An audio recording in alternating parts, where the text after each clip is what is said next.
सनातन धर्म में तीर्थ यात्राओं का अत्यधिक महत्व है।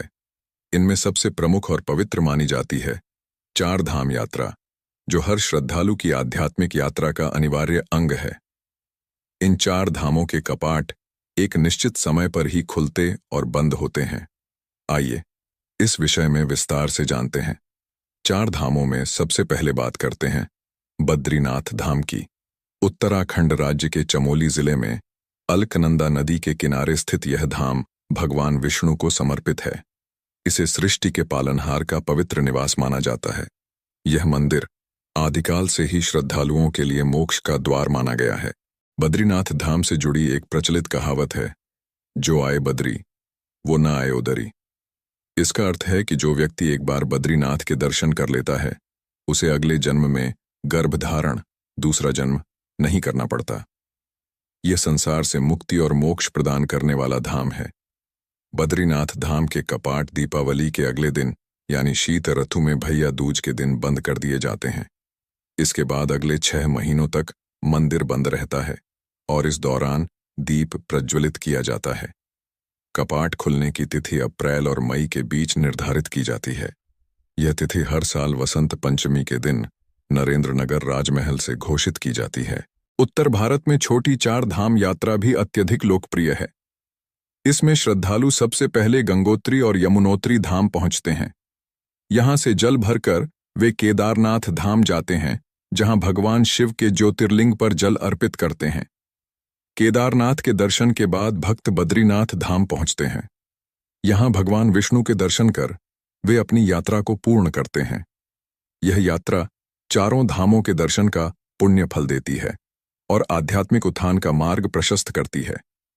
इस प्रकार बद्रीनाथ और चार धाम यात्रा का हर चरण न केवल धार्मिक महत्व रखता है, बल्कि आत्मा को मोक्ष और शांति प्रदान करने का एक दिव्य माध्यम है। गंगोत्री वह स्थान है जहां मां गंगा मूर्ति रूप में विराजमान है। हालांकि गंगा नदी का उद्गम स्थल गोमुख ग्लेशियर है। गंगोत्री मंदिर का वातावरण बेहद पवित्र और शांति से भरपूर होता है। श्रद्धालुओं के अनुसार गंगा का दर्शन उनके सभी पापों को हर लेता है। यमुनोत्री मां यमुना को समर्पित तीर्थ है। यह स्थल पर्वतीय शिखरों के बीच स्थित है और यहाँ के गर्म पानी के झरने सूर्यकुंड विशेष आकर्षण हैं। मां यमुना के दर्शन से भक्तों को भय और संकटों से मुक्ति मिलती है। केदारनाथ इस यात्रा का सबसे ऊंचाई पर स्थित तीर्थ है। समुद्र तल से इसकी ऊंचाई 3584 मीटर है। यह मंदिर भगवान शिव के 12 ज्योतिर्लिंगों में से एक है। इस धाम के निर्माण का श्रेय आदि शंकराचार्य को दिया जाता है, जिन्होंने 8वीं शताब्दी में इसे बनवाया था। केदारनाथ में स्थित ज्योतिर्लिंग को मोक्ष का द्वार माना गया है। जगन्नाथपुरी चार धाम यात्रा का दूसरा धाम है। यह तीर्थ ओडिशा राज्य के पुरी नामक स्थान पर समुद्र किनारे स्थित है। यह धाम वैष्णव संप्रदाय से जुड़ा है और भगवान विष्णु के अवतार श्री कृष्ण को समर्पित है। यहाँ भगवान कृष्ण अपने भाई बलराम, बलदाऊ और बहन सुभद्रा के साथ विराजमान हैं। जगन्नाथ मंदिर का मुख्य आकर्षण रथ यात्रा है, जो हर वर्ष भव्यता से आयोजित की जाती है। इस यात्रा में भगवान जगन्नाथ, बलराम और सुभद्रा के विग्रहों को विशाल रथों पर बिठाकर मंदिर से बाहर लाया जाता है। इस रथ यात्रा को देखने के लिए लाखों श्रद्धालु पुरी पहुंचते हैं।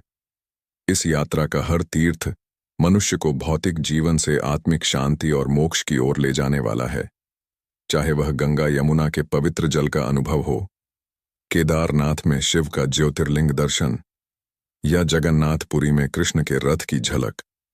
हर पड़ाव भक्त के जीवन में एक नई ऊर्जा और आस्था का संचार करता है। चार धाम यात्रा का चौथा और अंतिम तीर्थ द्वारिका है, जो गुजरात राज्य के पश्चिमी सिरे पर समुद्र के किनारे स्थित है। यह नगरी स्वयं भगवान श्री कृष्ण ने स्थापित की थी। ऐसा माना जाता है कि श्री कृष्ण के पृथ्वी छोड़ने के बाद असली द्वारिका नगरी समुद्र में समा गई। वर्तमान समय में द्वारिका के बेट द्वारका और गोमती द्वारका नामक 2 प्रमुख अवशेष शेष हैं। गोमती द्वारका और उसकी विशेषताएं। गोमती द्वारका में एक पवित्र गोमती तालाब है, जिसके ऊपर नवघाट नामक घाट स्थित है। यह स्थान धार्मिक रूप से अत्यंत महत्वपूर्ण माना जाता है। जन्माष्टमी का उत्सव। जन्माष्टमी के अवसर पर द्वारिका में हजारों श्रद्धालु भगवान श्री कृष्ण के दर्शन और उत्सव में भाग लेने के लिए आते हैं। यह त्योहार यहाँ विशेष धूमधाम से मनाया जाता है, जो श्रद्धालुओं को भक्ति और आनंद से भर देता है। चार धाम यात्रा का क्रम और धार्मिक अनुशासन। चार धाम यात्रा को क्रमबद्ध तरीके से किया जाता है। भक्तगण सबसे पहले बद्रीनाथ धाम जाते हैं। बद्रीनाथ, यहाँ पर गंगोत्री से जल भरते हैं और आसपास के तीर्थों का दर्शन करते हैं। जगन्नाथपुरी, इसके बाद जगन्नाथपुरी पहुंचकर भगवान जगन्नाथ के दर्शन करते हैं। रामेश्वरम, तत्पश्चात रामेश्वरम जाकर भगवान शिव पर जल चढ़ाते हैं। द्वारिका, अंत में द्वारिका पहुंचकर भगवान श्री कृष्ण के दर्शन करते हैं। विष्णु अवतार और चार धाम की विशेष मान्यता। चार धाम यात्रा के संबंध में एक अद्भुत मान्यता है। ऐसा कहा जाता है कि भगवान विष्णु के अवतार समय समय पर इन चार धामों में अलग अलग कार्यों के लिए आते हैं। रामेश्वरम, भगवान विष्णु यहाँ स्नान करते हैं। बद्रीनाथ, यहाँ वे ध्यान लगाते हैं। जगन्नाथपुरी, यहाँ वे भोजन करते हैं। द्वारिका, यहाँ वे विश्राम करते हैं। यह मान्यता इन चार धामों को न केवल तीर्थ यात्रा का केंद्र बनाती है, बल्कि भगवान विष्णु के विभिन्न स्वरूपों का प्रतीक भी है। द्वारिका, जो भगवान श्री कृष्ण की लीला स्थली है, चार धाम यात्रा का अंतिम और अत्यंत महत्वपूर्ण पड़ाव है। यह यात्रा भक्तों के लिए न केवल शारीरिक यात्रा होती है, बल्कि आध्यात्मिक शुद्धिकरण और मोक्ष प्राप्ति का मार्ग भी है। बद्रीनाथ, जगन्नाथपुरी, रामेश्वरम और द्वारिका, इन चार धामों की यात्रा सनातन धर्म की आस्था और परंपरा का जीवंत प्रमाण है। अगर आपको यह वीडियो पसंद आया हो और ऐसा लगा हो कि इसको बनाने में हमने मेहनत की है, तो वीडियो को लाइक और द मिस्टीरियस एज चैनल को सब्सक्राइब किए बिना ना जाएं। और हाँ, कमेंट बॉक्स में हर हर महादेव लिखना बिल्कुल भी ना भूलें। हम जल्द ही मिलेंगे अगले वीडियो में।